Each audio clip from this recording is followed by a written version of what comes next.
Hold on, just hear me out, okay? Before you dislike the video, unsubscribe, leave an angry comment about why I shouldn't be criticizing a Mario movie, let me explain why I didn't like this film. But with that being said, the trailer fully encapsulates my feelings on this movie. It's trash. Yeah.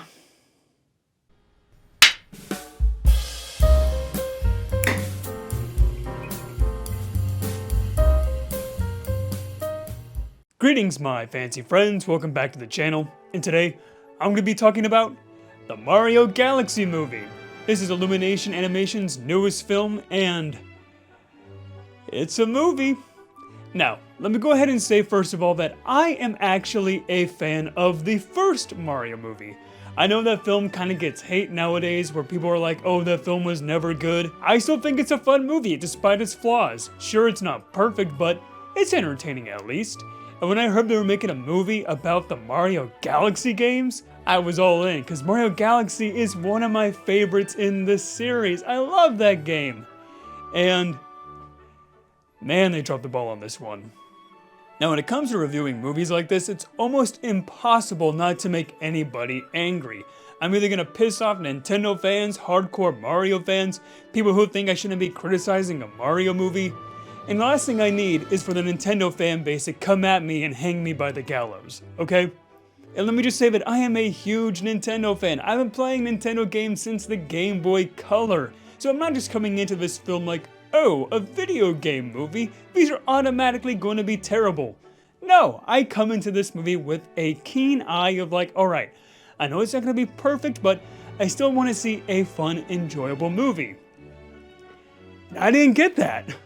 Taking place a few years after the first movie, Mario and Luigi have taken names as the protectors of the Mushroom Kingdom. But a new threat has come into play as Bowser Jr. kidnaps Princess Rosalina. So it's up to Mario, Luigi, Toad, Princess Peach, and Yoshi to save the princess.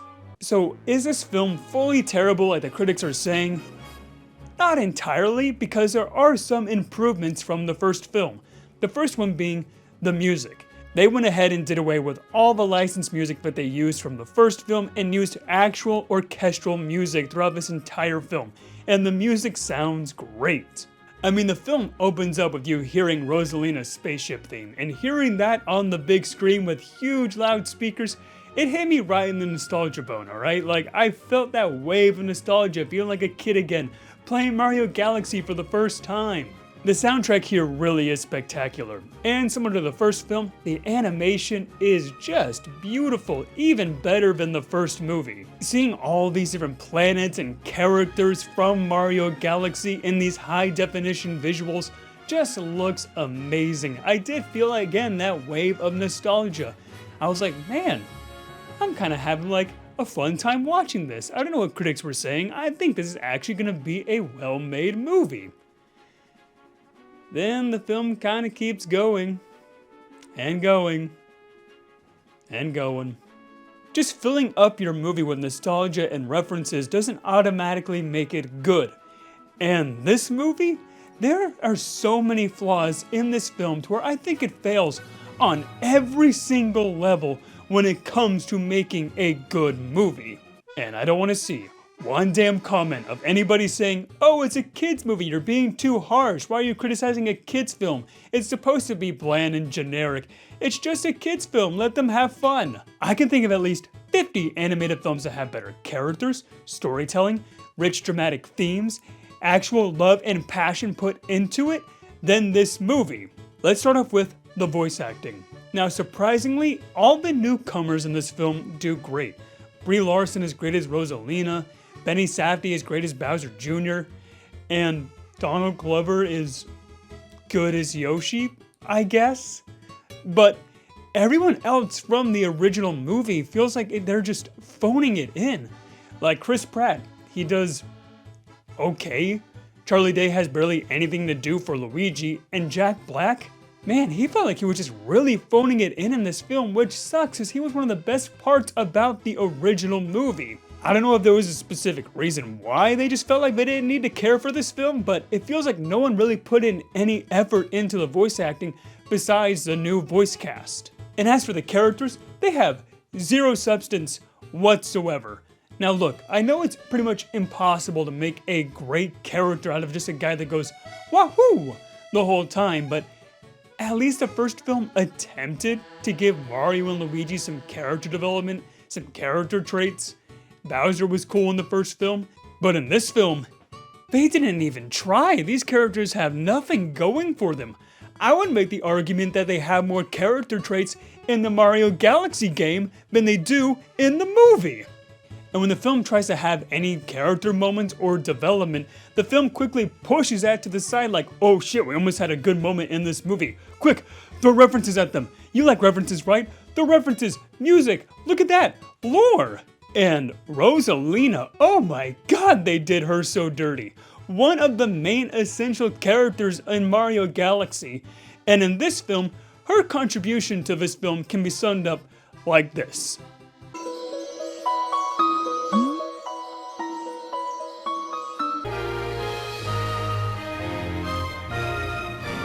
I swear they give more screen time to the characters that aren't even Mario characters. Fox McCloud gets more screen time than Rosalina. Why?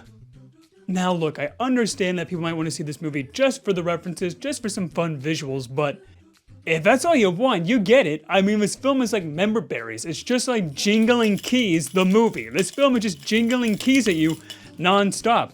It's pretty Jingling Keys, but it's still just jingling keys. Because I'm being dead serious when I say that there is zero story in this movie. Zero story whatsoever. The Mario Galaxy game has a better compelling story than this film. It's like this entire script was written in crayon by a 5-year-old. This whole film suffers from what I like to call the and then syndrome, where the film is just like, this happens, and then this happens, and then this happens, and then this happens. It's never a, and this happens because of this, which leads to this, which gives our characters this.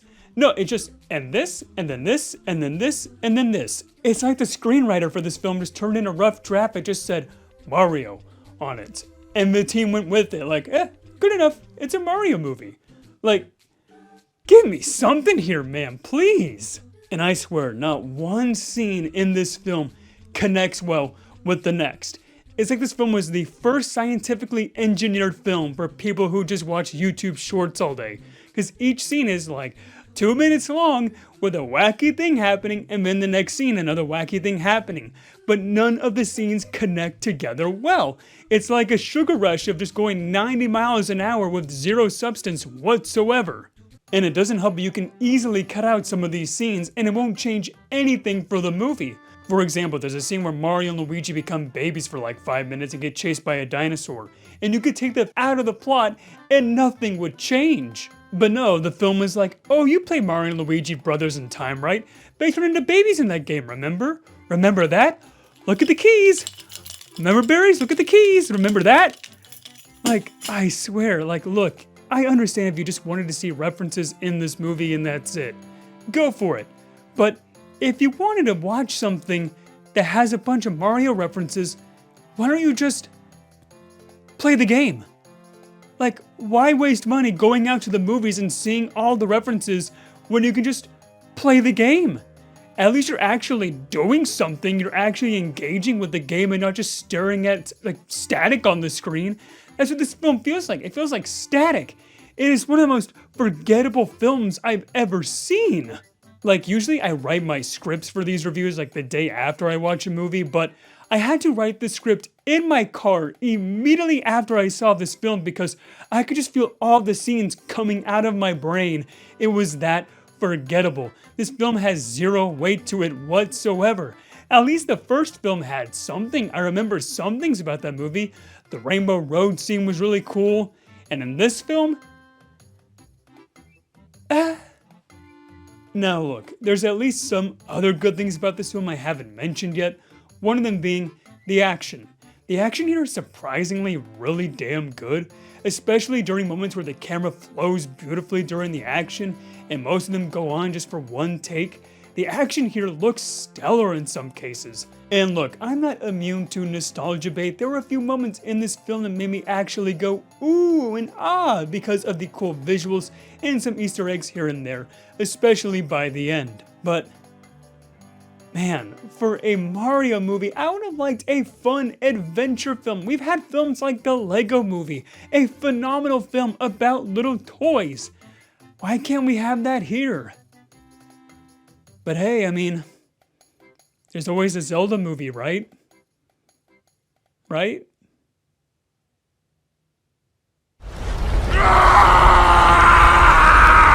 Guys, this movie is pretty much the biggest nothing burger of the year. There's nothing going for it whatsoever. I made the same complaints about the Five Nights at Freddy's 2 movie, the Minecraft movie. You can't just have references and call it a day. You gotta have something. You know, Mario might have the better games, but Sonic, he's got the better movies. Which is why I'm gonna give the Super Mario Galaxy movie the trash top hat. To all my fancy friends out there, thank you so much for watching. But if it's your first time hearing you like what you've seen, be sure to subscribe for more content. And have you seen the Super Mario Galaxy movie? What did you think about it? Let me know in the comments down below. I hope you have a fantastic night, and as always, stay fancy.